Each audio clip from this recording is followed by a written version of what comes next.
Welcome to the Landscaping Podcast. My name is Joel Barnett and I'm your host.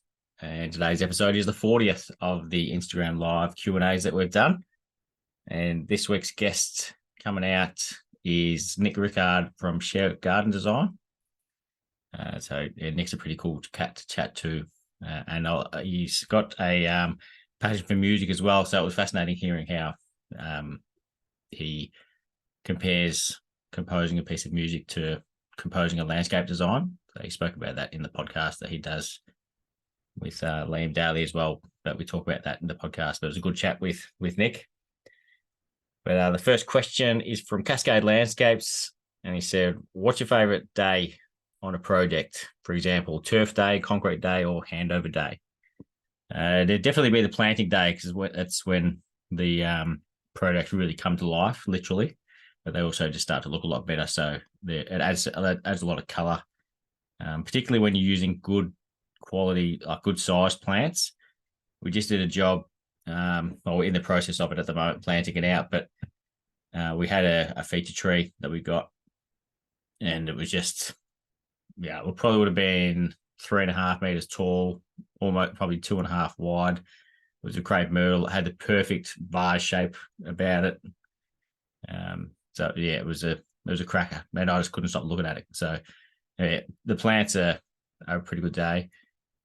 Finishing, look, the handover day is a good one as well, because then the whole project is all done then, and you get to look at it. Because sometimes when you're working in a project, you sort of just putting one foot in front of the other, not taking in the whole project.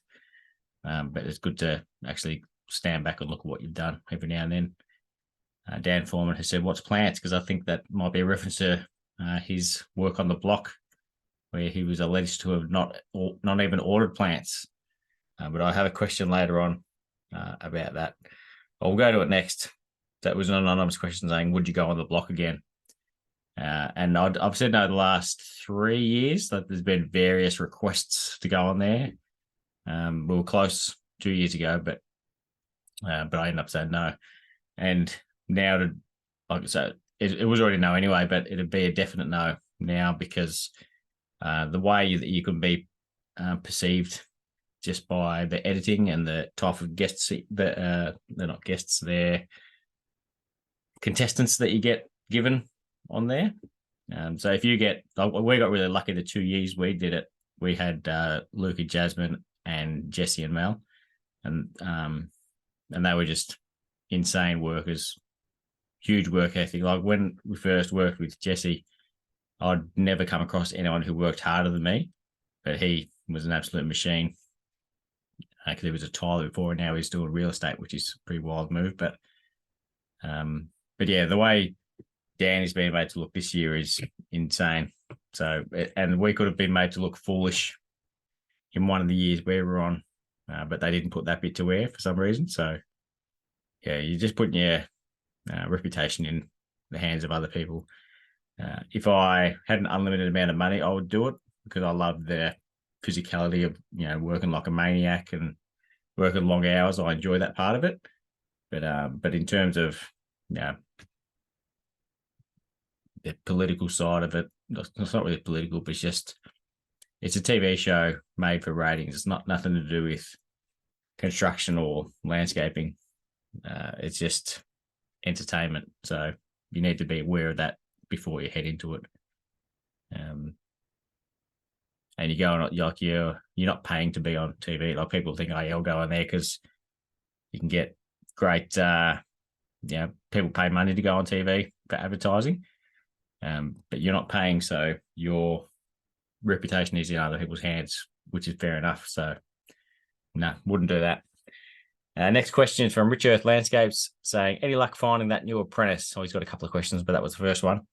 I think I mentioned I had some good applicants, but I still haven't had the right time to put them on, so I haven't contacted anyone on there. I reckon it's been at least 2 months since I did the ad. So when I go back through it, because I reckon I'll probably put one on at the start of next year. So by the time I go through it, it's probably going to have been 4 months. So I'll choose one I like, contact them, and I said, nah, I got a job 4 months ago, so not interested anymore. So I'm probably going to have to sort through it again. And if I don't see anyone decent in there, I'll just have to re-advertise. But because there were a lot of decent ones that I would look at putting on, or at least having a chat with anyway. Whereas previously, when I've done job ads, you get not even one good one apply. But we've also got Will, who's our school-based apprentice. So he only works 2 days a week, and when TAFE starts back, it'll be 1 day a week because he goes to school the other day. But he's a gun to have on the team. So he's made it. He's sort of filled that gap for anything that we needed in the meantime. But then he's still got to finish school next year anyway. So next year will just be 1 or 2 days a week from him. But hopefully then he'll be on full time after that. And other question was, have you turned away a job because you thought it was too big for your team? Surprisingly, no, seeing as how we're only a 3 or 4 person construction team. We've done 2 jobs over 300,000 and one over, one or a couple over 400. So, they probably were too big, but well, they weren't because we got them done, and it was a good result at the end. So, no, I haven't, and that's the reason I haven't is because I didn't start doing $20,000 jobs and then got offered to do a $300,000 job. I've gradually built up over time. I remember we got an $80,000 one in 2015. I thought, oh, this is the big one. So, yeah, that was. I was going to say that's not long ago, but that was 8 years ago now. But when you're doing the bigger jobs, you find there's nothing. It's not like there's any special thing in there that you haven't done before, and that's why it's expensive. It's just larger amounts of things. So it might be they're using heaps of advanced plants because you could spend $100,000 on plants on some of those jobs because they're using super advanced stock and heaps of them. And paving, they could be expensive because of paving, but it might just be crazy paving or a slow version of paving, or it could be an expensive stone that they're using. So paving, comparing, job A to job B, the paving could be double the cost, but it could be the exact same size and take just as long to do it. But because they're using an expensive paver, it costs more. So it doesn't. It's just dollars really. They're just numbers on a page. Like the lawn area might be bigger, but it's not that hard laying lawn. I think we did a job that was 2,500 square meters, and I thought it was going to take forever. And there was 5 of us there, and I think we had it done by 11 o'clock, or maybe that was split in 2. But yeah, everything seems bigger until you start doing it and analyzing it, and then you realize it's not that big a deal. So you don't want to get too overwhelmed by numbers. Life of Bow River saying, did you see the poor fella get slammed on the block tonight? I assume he's talking about Dan. So I haven't watched it because I was preparing for this podcast. Would you believe I do prepare for it? That's just by writing the questions down from my phone onto a piece of paper, because otherwise I can't see the questions. But I will watch it once this is done. But again, you might have missed it, but I did mention that you never know what you're going to get when you go onto the block.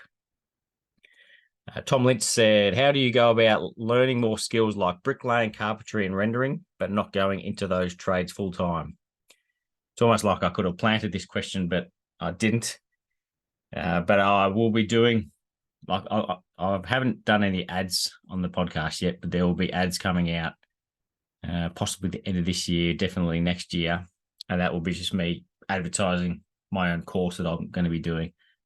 So that will be, I don't know, I won't be doing rendering because I do a bit of rendering myself, but I'm certainly not at the level where I can teach anyone. If there was a rendering course, I'd probably pay to do it to increase my skills. But there will be a carpentry one. Bricklaying, possibly not. But there might be ones that I incorporate a little bonus part, to have that in there. But I'll be doing courses to do on how to do carpentry, like how to build a deck. I'll do different ways of doing the footings. So there'll be ways where you can do a concrete pad and then bolt galvanized post support to it. There'll be one where you can do a timber post in the footing. There'll be a concrete one in there.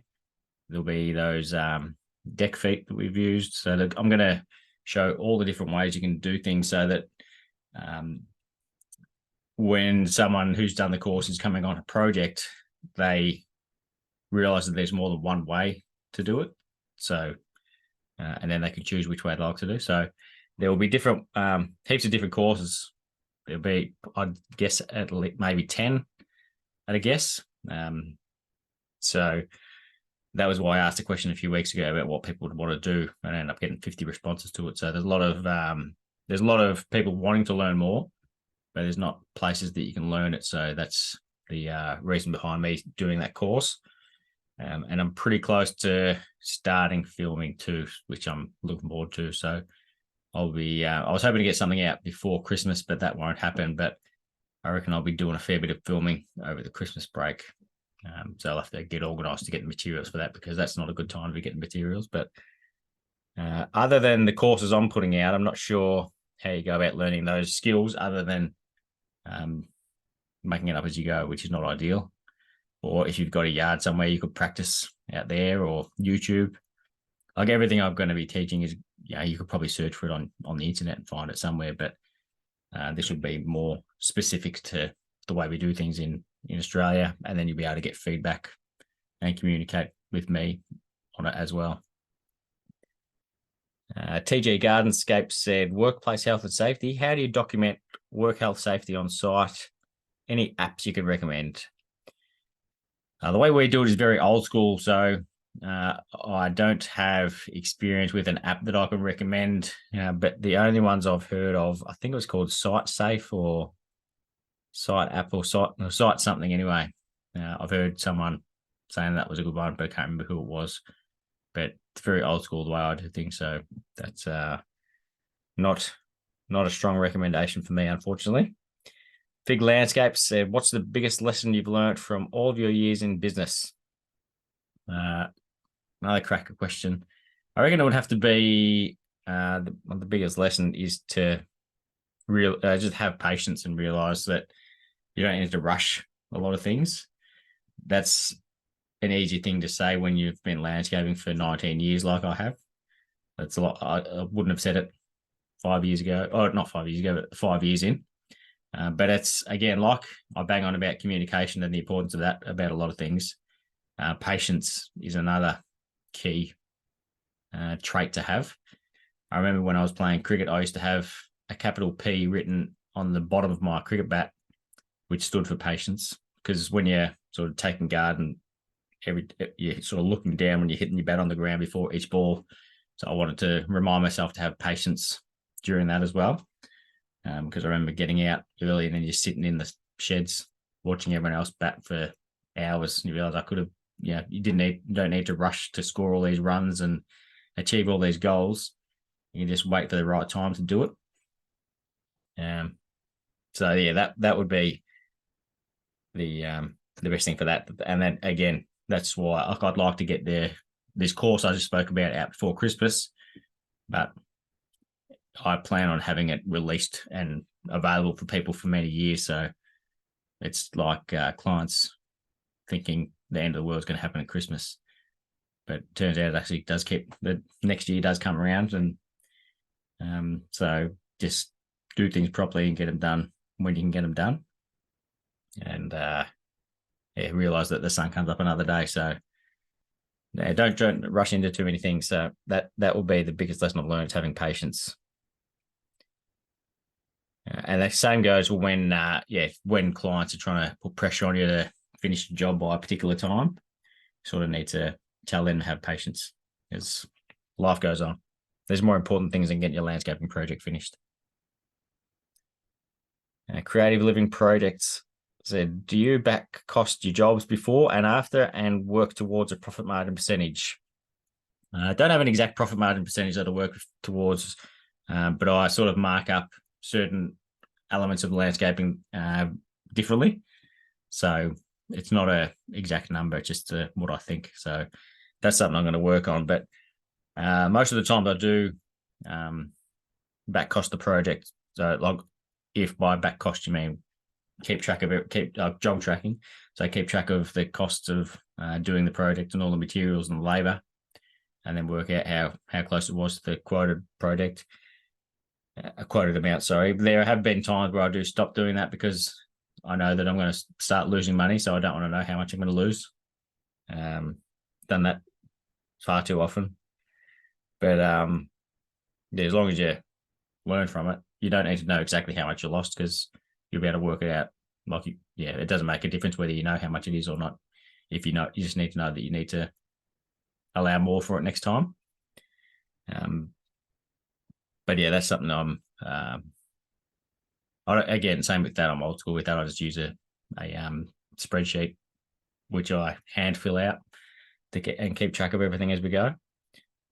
But I don't do it as specifically as working out, we were paving for 7 hours and then we did some drainage for an hour and a half.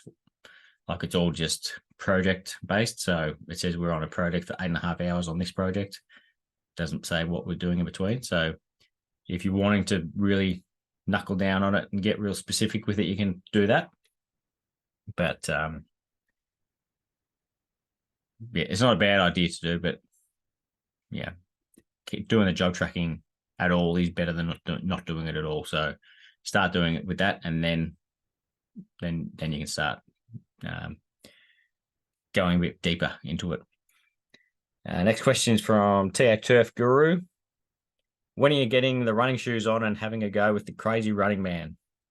So that's a good question because Jade recommended I have a look at someone to get on as a future guest, and his Instagram handle is the Crazy Running Man. His name's Jack Hanley, and he's running 50 kilometers every day for 50 days to raise money for mental health. Doing that in Melbourne. He started with the day one was the Melbourne Marathon. So I think he ran, can't remember if he ran before it or during it to extend it because the marathon's only 42.195 kilometers. So he had to increase that to get to 50 kilometers. But the reason Jade recommended him to come on, other than doing that awesome feat, is because he's also a landscaper and he's actually working full time while doing this as well. So he'll work from 7 till 2:30, so 7 a.m. till 2:30 in the afternoon, and then go and run 50 Ks at 4 o'clock in the afternoon till whenever he's finished. And he's getting people to come and run along with him as well, keep him interested. But yeah, it's an amazing effort. So I was going to get him on today, but it's going to be next Sunday that hopefully going to be able to chat to Jack. But yeah, and he seems like he'll be a barrel of fun to chat to as well. So I'm very much looking forward to that. Probably not going to be up there running with him because my knees don't need that extra stress. So I think I'll just get him on the podcast, buy a shirt to help some fundraising, or just do some fundraising anyway. But yeah, that'll be a fun episode. So hopefully if I chat to him on Sunday next week, I'll put it out that same day. But yeah, that's one to keep an eye out for. Leaf by Leaf said, do you show pics of your previous work in your quotes, or is it all about the job at hand? I don't do that, but I've seen, though, in part of the judging for the Landscape in Victoria Awards, you see the quotes that people sent in for the project that you're judging. And I've seen some different ways that people do quotes, and some people do put in previous work that they've done in their quote, which I think is a good idea. But no, it's not always necessary. But sometimes what I'll do is, for example, I just did for a design, but you do the same thing for a quote. But I did a design with a pool where it's got the moat in front of it, so you don't need the pool fence on one edge of the pool. And because that's not an easy thing to explain to someone, I showed a photo of one that we've done before. So that's an example of what I do to put photos in. So if it's something that the client, it isn't an obvious thing for the client to know what you're talking about, then you can include photos in it. But if you just, like, for example, if you're doing a quote for Crazy Paving, there's no point doing a quote, showing a photo of a pool that you've done with that, which doesn't have Crazy Paving. So you want it to be relevant to what you're actually quoting and show some examples. But yeah, even that is a good idea. You could have, in the plant section, if you, I was going to say you could put in some photos of plants that you've done that look awesome, but then they might look completely different to the ones you're putting in, like a different species. So maybe not, but it's definitely something to think about. And that's one of those 1% of things that can just make the difference between you winning a job or not. So I do like that idea from Andy. Renee from NVIDIA Landscape said, was there anything in your pub squash? So that's in reference to an Instagram story that I posted the other day when just after I've mowed my lawn, because I've always seen people say that a beer after mowing the lawn is the best beer or one of the great beers. And I mowed the lawn the other day and I don't drink beer, so I went and grabbed a can of pub squash, which is a lemon soft drink, and did my story with that. And there was something in there. It was just pub squash, but it wasn't in there for long because it was a beautiful day on Friday. Planet Space said, is there any value in seeking Google reviews from clients in the early days of a landscaping business? I think there is, particularly in the early days, but at any time there is value in it, but that value is not going to be for every client, but it's going to be for the clients who see value in it, and you can't decide which ones do and don't. So it's part of your overall marketing plan. So there'll be ones who want to see a nice Instagram page, so you do that, and there'll be ones who want to see that you've actually got a website. So you can have one of them. And if you have got a website, then Google reviews are good for that because that helps with your SEO, your search engine optimization. So if you've got good reviews, that's going to increase your ranking on that. I've never asked anyone for a Google review because I don't like asking for things anyway. But there are people who swear by it and they'll have hundreds of reviews. But again, I'm not one of the people who that's going to impress as a consumer, because I feel like they can be easily manipulated. Like you can get all your family and friends to write you a positive Google review. So, and there's no, you don't need to prove that they've done work for you or anything. Anyone can do it. And the same with bad reviews. You can get bad reviews from people just because they didn't like the way you were driving. So, I'm not someone who sees a lot of value in it for myself, but there are people who do see that. So it can't hurt to have them on there. The thing I'd be scared about, which is part of the reason why I don't ask, is if you could ask for a review thinking you've done well, and then the client's actually not as impressed as what you thought. So, it's not something I push. But in the early days, when you've got no referrals or anything coming in, that's extremely valuable. And last question from Green Room Landscapes saying, what's the best mortar mix for Besser block retaining walls, premix or self-mix, and any secret ingredients? So the vast majority of what we use is the self-mix mortar, so just normal bricky sand. I think it's about a 5-to-1 mix, so 5 sand to 1 cement. And the only times that we don't use that is when we lay white, or when we have laid white, what are they called? Breeze blocks. And that's because we use the white premix mortar. Not a huge fan of it. It's something. It's just something that's not right about it. It doesn't seem. It seems like it dries out real quick. Like, I don't know what the sand is that they've used in there, but it's a real different consistency. So, I'm not a big fan of it. But there was a job we did where it looked amazing. But then the second time we used it wasn't.